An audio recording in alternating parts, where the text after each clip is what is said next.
J'ai compris finalement récemment pourquoi j'étais pas un bon élève. Tu avais du mal à être attentif. Je savais pas pourquoi. Tu savais pas pourquoi. Maintenant tu sais pourquoi. Ouais, ça tient en 4 lettres. TDAH, trouble de l'attention, avec ou sans hyperactivité. Je pense que dans mon cas c'est avec. Oui, on pense aussi. J'ai compris finalement récemment pourquoi j'étais pas un bon élève. Et ça m'a permis de comprendre en relisant mes bulletins scolaires ce que les profs mettaient comme appréciation. C'est-à-dire ne tiens pas en place, ne pense qu'à amuser la galerie, dilettante. TDAH, en fait, c'est le fait que tu n'es pas capable de te concentrer sur une seule chose pendant longtemps. Tu t'ennuies très vite, tu as le cerveau qui part dans tous les sens en permanence. Je suis capable, pendant l'interview là, qui me concerne pourtant, de penser à autre chose, quoi. Alors que je suis concentré. Alors non seulement tu es TDAH, mais ça suffisait pas, 4 initiales, tu es aussi HPI. Oui, alors il faut... Ça, bah oui, bon, ça se voit pas comme ça. Non, je sais. Je te remercie. Non, c'était facile. Pardon. Ça, il faut faire attention avec le HP, parce que tous les gens ont l'image d'Einstein ou de quelqu'un qui est exceptionnel dans tous les domaines. Ou d'Audrey Fleurot maintenant. D'Audrey Fleurot maintenant. Alors, j'ai appris, en passant les tests, qu'on pouvait être HP hétérogène. C'est-à-dire que moi, je suis un peu au-dessus de la moyenne concernant tout ce qui est oral. Compréhension, expression, etc.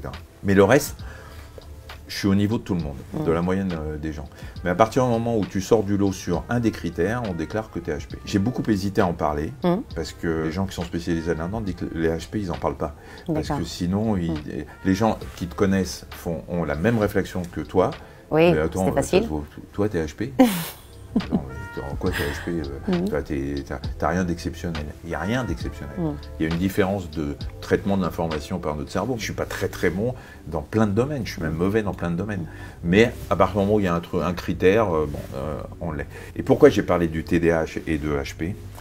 C'est que je pense que dans la description que je fais de ma façon d'avoir fait mes études, de vivre, etc., il y a beaucoup de gens qui risquent de se reconnaître. Ce qui est le cas d'ailleurs avec quelques potes qui ont lu le bouquin et qui se disent « Putain, mais je suis peut-être TDAH ou je suis peut-être HP ». Il va y avoir une hausse des tests partout. Voilà. Et en plus, aujourd'hui, il y a une grande polémique autour de ces tests.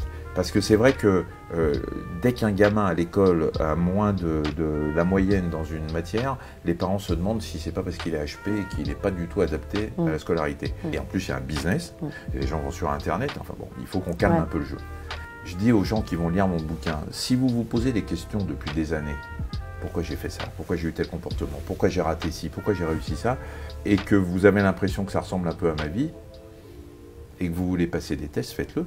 Il faut faire attention à ces étiquettes. Si, quand j'ai raté mon bac, on m'avait dit « t'es TDAH », j'aurais pas fait médecine. C'est vrai. Ah oui. Parce que je me serais dit, c'est pas la peine d'y aller. Je peux pas. Je peux pas. Je vais pas pouvoir me concentrer. Je sais ce que c'est le boulot en première année de médecine pour avoir le concours. C'est pas la peine que je perde mon temps. Et on m'aurait dit, ne perds pas ton temps.